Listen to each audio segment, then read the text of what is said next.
ለሌሞንን ጥቅምና ጉዳት መቼም ቀዳሚ መረጃ ሊኖራችሁ የሚችለው እናንተ ስለሆናችሁ ምን ይጠቅማል ምን ይጎዳል አንተ እንኳን በዚህ መድረክ እኔን ጠርተኝ በዚህ ደረጃ ማወያየት ይወሰርን እንደሆነ እንደ ደቡብ ክልል ሆናችሁ ስትታዩ የነበረውን እድል በዚህ 5 ዓመታት ውስጥ አላገኛችሁም በደቡብ ካልከው ደቡብ የሚለው ማንነት ሌላ እኔ ያወራ ያለሁት በሲዳማዊ ማንነት የተጨበረበረ የትምህርት ማስረጃ ያላቸው በከፍተኛ ስርቆት የተባረሩ የፕሬዝዳንቱ የቅርብ ዘመዶች የተጥለቀለቀ አስፈጻሚ ነው ችግር ነው የነበረው ህገ መንግስትን ተከትሎ ያለ መተግበር አንዳንድም ያምባገነንነትና ህገ መንግስትን በቡድኖች በግለሰቦችና በፖለቲካ ፍላጎት አቅጣጫ የመውሰድ አዝማሚያዎች በመኖሩ ሲዳማ ክልል ሳይሆን ቆይተዋል የ27 ዓመቱ ስርዓት አሁን እርሱ የሚሉት ችግርን እንዳይገጥማችሁ አስቦላችሁ ቢሆን ስለምን ታዲያ በአምባገነንነት ብቻ ፈረጃችሁት እኔ ራሴ ፊቼ ጨምበላላ በዓልን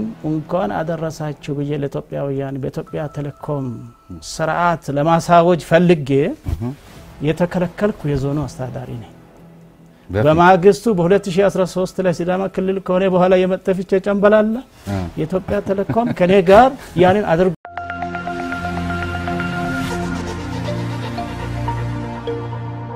ህልሞና ኑሮ የሚገናኝበት በቪላ ቤት ዲዛይን የተሰሩ ውብና ማራኪ እይታ ያላቸው አፓርትመንቶቻችን ከ431 ሺህ ብር ቅድመ ክፍያ ጀምሮ ገዝተው መክፈል ባይችሉ እንኳን ትርፋማ ሆነው የሚሸጡበት አዲሱ ዲያስፖራ ብሎግ ለሽያጭ ተለቀቀ።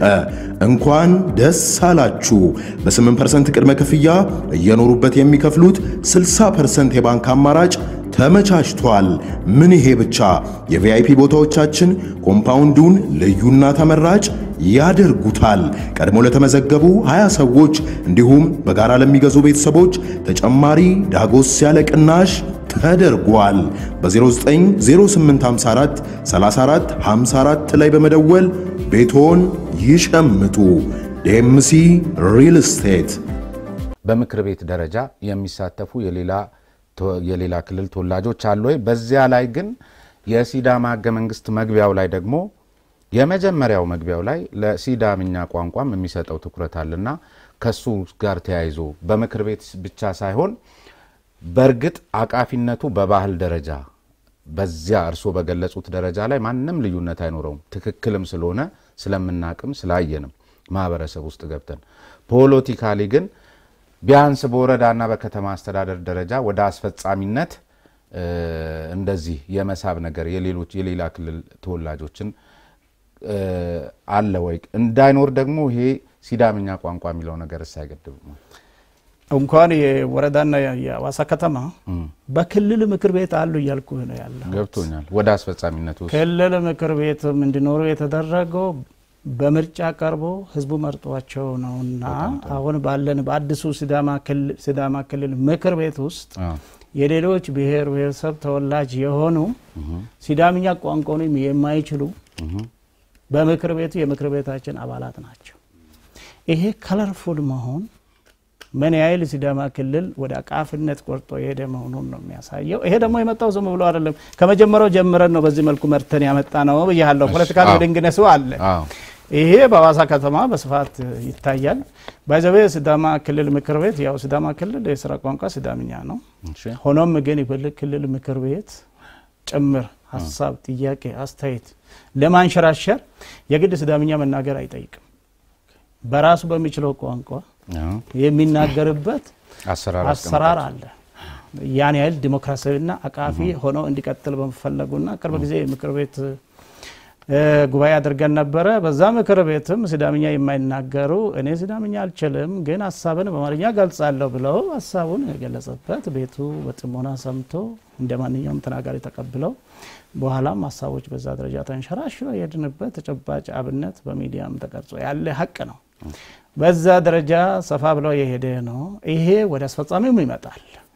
አስፈጻሚው በአሁኑ ደረጃ በካቢኔ ደረጃ ካቢኔ 17 ነው 17ቱ ደረጃ አልገባም እንጂ በክልሉም በተለይ አዋሳ ከተማ አድሚኒስትሬሽን ውስጥ በመምሪያ ኃላፊ የነሱ ካቢኔ ደረጃ ጭምር ማለት ነው የሌላ ብሔር ተወላጆች አሉ።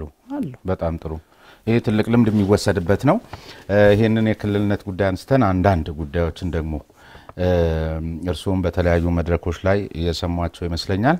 ለምሳሌ ማቋቋሚያ ታክስ ፎርስ ማቋቋም ሂደት ላይ የሀገር ውስጥም ሆነ ዲያስፖራ የሆኑ ሲዳማዎችን ከማሳተፍ አኳያ በተለያዩ አውትሌቶች ላይ ስመለከት ጥሩ እንደነበር ነው የሚመሰከረው። ነገር ግን ክልሉን የሚመሩ የቢሮ ኃላፊዎችን የመጀመሪያውን ደረጃ ላይ ስትሄዱ በብዙ መንገድ የሚታማና ለምሳሌ የተጨበረበረ የትምህርት ማስረጃ ያላቸው በከፍተኛ ስርቆት የተባረሩ የፕሬዝዳንቱ የቅርብ ዘመዶች እንደዚሁም ደግሞ በበፊቱ በመጀመሪያው ፕሬዝዳንት ወይም ዞን በነበረ ጊዜ ክልሉን ሲመሩ የነበሩት እንደ ደቡብ ክልል በሳቸው ተበድለናል ብለው በሚያምኑ ግለሰቦች የተጥለቀለቀ አስፈጻሚ ነው አሁን በሲዳማ የሚገኘው የሚል ሐሳብ አስተያየት በተለያዩ መድረኮች ሰማለው።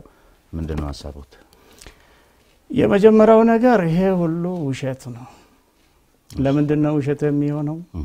ሲዳማ ክልል ሲመሰረት 18 ካቢኔ አባላትን 3 የድርጅት አስተባባሪዎችን እኔን ሲጨመር 22 ቁልፍ አመራሮችን በማደራጀት ነው የሄድነው። እነዚህ 18 ካቢኔ አባላት የመጡበት አንግል ስንወስድ አንደኛ ከ18ቱ 30% ወር 6 የሚሆኑቱ ከዩኒቨርሲቲ አካባቢዎች የመጡ ምሁራን ናቸው። አመራር ደረጃ ያልነበሩ የፖለቲካ ንክክ ብዙ የሌላቸው ነገር ግን በሙያቸው በእውቀታቸው ሲዳማ ክልል በመሆኑ ሂደትም ተሳትፎ ያላቸው ሙያዊ አገልግሎታቸውን እያበረከቱ ያሉ በህዝቡም ከፍተኛ ታማኝነት ያላቸው እከለ የተባሉ ምሁራንን የጤና ቢሮ ኃላፊ መጥቀስ ይችላል። የሐዋሳ ዩኒቨርሲቲ የሕክምና ፋካልቲ ዲን የነበሩ አሁን የሐዋሳ ከተማ ከንቲባ የነበሩት የክልሉ ከተማ ልማት ቢሮ ኃላፊ ናቸው። የሐዋሳ ዩኒቨርሲቲ የአንድ ፋካልቲ ኦር የአንድ እንደዛ ዲፓርትመንት ኃላፊ የነበሩ ረዳት ፕሮፌሰር ፍቃዱ የሚባሉ ከዩኒቨርሲቲ በዛ ሌቨል የመጡ እነዚህ የመሳሰሉትን ወጣቶችም የሚወክሉ ከዩኒቨርሲቲ አካባቢ ምሁራንም የነበሩ በጎሳ በአካባቢ ስብጥር ደግሞ ሁሉም አይነት ሲዳማን ሊወክሉ በሚችሉ መልኩ የተሰባሰቡ ናቸው።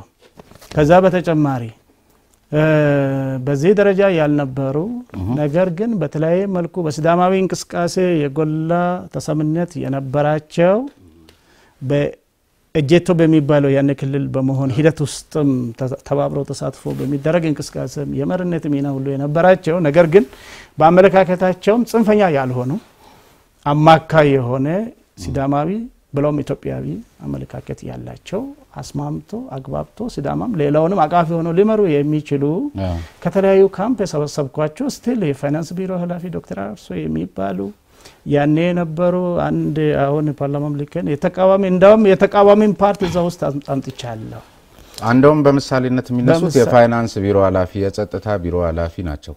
የፋይናንስ ቢሮ ኃላፊው እንደውም ከትምህርት ማስረጃ ጋር ተያይዞ የሆነ ሞቲቬሽናል ስፒከር የነበሩ የቴዎሎጂ ትምህርታቸውን ሳይጨርሱ ዶክተርነታቸውን ለዚሁ ለስልጣናቸው ሲባል በማሳያነት ተነስቶ የተሰጣቸው እንደዚሁም ደግሞ ከ18 በክልል ውስጥ ከሚገኙ ቢሮዎች ውስጥ ወደ 9 የሚሆኑትም ደግሞ ከርሶ ጋር የቅርብ እንትን ያላቸው የመሳሰሉት ነገር ተያይዘው ይነሳሉ። በደንብ ነው የሚያስረዳኝ። ጠቅለል ያለው ከእውነት የራቀ ውሸት ነው። አሁን ለምሳሌ ወደ ፋይናንስ ቢሮ ኃላፊ ስንመጣ የፋይናንስ ቢሮ ኃላፊ ከዩኒቨርሲቲ በኢኮኖሚክስ የተመረቁ የመጀመሪያ ዲግሪያቸው ሁለተኛ ዲግሪያቸውንም እንደዚሁ ከሚታወቅ ዩኒቨርሲቲ የተመረቁ በሲዳማ ውስጥ በነበረው እንቅስቃሴ በማህበረሰብን በማስተባበር ጭምር ኤንጂኦ አቋቁሞ ሲዳማዊ ችግር ለመፍታት ረጅም ጊዜ የሰሩ ወጣት ናቸው። ግን ከሃይ ስኩል ህይወታቸው ጀምረው የህዝቡ ኑሮ በሚሻሻልበት መንገድ ላይ አስቦ አስተባብሮ ሪሶርስም አፈላልገው ኤንጂኦ አይነት ድርጅትም አቋቁሞ ኢቨን እኔ የዛሬ 10 ዓመት የዞን አንድ መምሪያ ኃላፊ በነበርኩ ጊዜ የትምህርት መምሪያ ኃላፊ ነበርኩኝ። የሲዳማ የትምህርት ችግር ምንድነው የሚለውን አፍኔ የሚባል መንግስታዊ ያልሆነ ድርጅት አቋቁሞ በድርጅታቸው በኩል የሚያጠኑ ሰዎችን አሰማርተው የሲዳማ የትምህርት ችግር ፈልፍለው ለማውጣት መፍትሄ ለማስቀመጥ የጣሩ በዛን ጊዜ ጭምር የሚያውቃቸው ለሲዳማ ትልቅ አስተዋጽኦ ያደረጉ ግን ምሁር ናቸው። ይሄ ሰው የፒኤችዲ የሚባለው የመጣው በዚህ 2015 ነው። ፒኤችዲ ዲግሪ ከመባሉ በፊት 2 አመት እስከ ማስተርስ ባላቸው እውቀታቸው እኔ ሾንኳቸው። አሁን የትምህርት ማስረጃቸው ጋር ተያይዞ ይነሳል የተባለው ጉዳይ እኔ የሚያውቀው ነገር የለም። የትምህርት ማስረጃ በአሁኑ ጊዜ ዶክተር ሆኛለሁ ብሎ አሳውቆን ዶክተር እንለዋለን። ሰነድ ሳትይዙ ነው? የምንድነው ዶክተርናቸው? ለኛ ዶክተር የምንም ቢሆን እሺ ዶክተር ብለን መጥራት ውጪ እሺ ለሹመታችንም ሲቪ አይደለም ለሌላ እንቅስቃሴ አፕሊኬሽንም በዚህ ዶክተሬት እኛ ጋር ያመጣው ነገር የለም። ትምህርቱን ግን በአግባቡ ተምረው ስለመጨረሱ ሰርቲፊኬት የሰጠው አካል ነው አፕሩቭ የሚያደርገው። እውነተኛ ነው አይደለም የሚለው ለማጣራት የተቀመጠው ሀገራዊ ይሄንን የሚያረጋግጥ ተቋም ነው ያለው። ከኔ አንፃር ይሄ ማስረጃ እውነተኛ አይደለም የሚለውንም ነገር አልሰማሁም። ማስረጃ የመጣውም ሰው ካረር በሂደት ውስጥ ነው እየጨመረ የሚሄደው። እኔ ሲሾምም በዚህ ካረር አልነበረም። በሂደት ግን እየተማረ ይሄንንም ካረር መጨመሩን ሰምቻለሁ። ውሸት ነው የሚል እምነት የለኝም። ዶክተሩ ከመጀመሪያ ጀምሮ አካዳሚ ባክግራውንዱን ሳያየው ጎበዝ ሰው ናቸው። አሁን በመደብኩበት ቦታም የሚሰራው ስራ የምሁር አይነት ትንታኔ ያለው ሞቲቬሽናል ስፒችም የተባለው እኮ አቅም ይጠይቃል።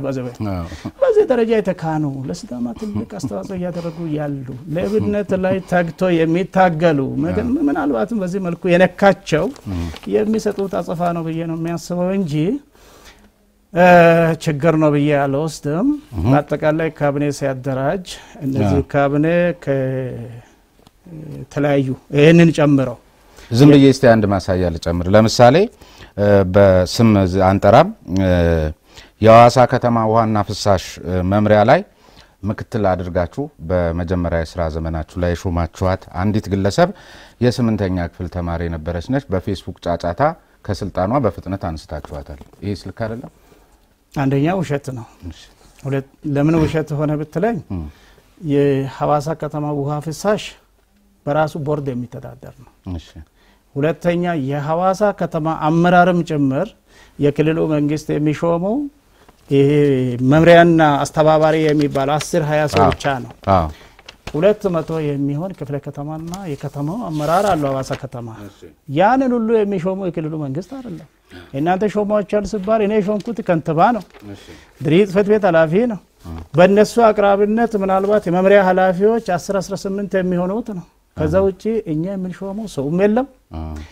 ከዛ ወርዶ ውሃና ፍሳሽ አገልግሎት ከተባለ ቦርድ የሚወስነው ነው እንጂ አመራር የሚሾመውም አይደለም። በዛ መልኩ የተሾመም ሰው የለም። አሁን ለምሳሌ 9 የሚያክል ሰው ካንተ ጋር ዝምድና ያለው ነው ከካቢኔ ውስጥ ለማለት ተሞከረ። በኔ ካቢኔ ውስጥ በርሶ ካቢኔ ሳይሆን በአጠቃላይ በክልሉማ 200 ምናምን ከሚገኙ 18 ፋይናንሶች ውስጥ 9 ከሳቸው ጋር የቅርብ ዝምድና አላቸው። 18 ፋይናንስ ማለት ነው። ክልል እኮ አንድ ፋይናንስ ነው ያለው። በክልሉ መዋቅር ውስጥ ማለት ዞኖች አሉ፣ ከተማ አስተዳደር ወረዳዎች 36-37 ከተማ አስተዳደርና ወረዳዎች አሉ። ሐዋሳ ከተማን ጨምሮ የኛ ክልል አለ።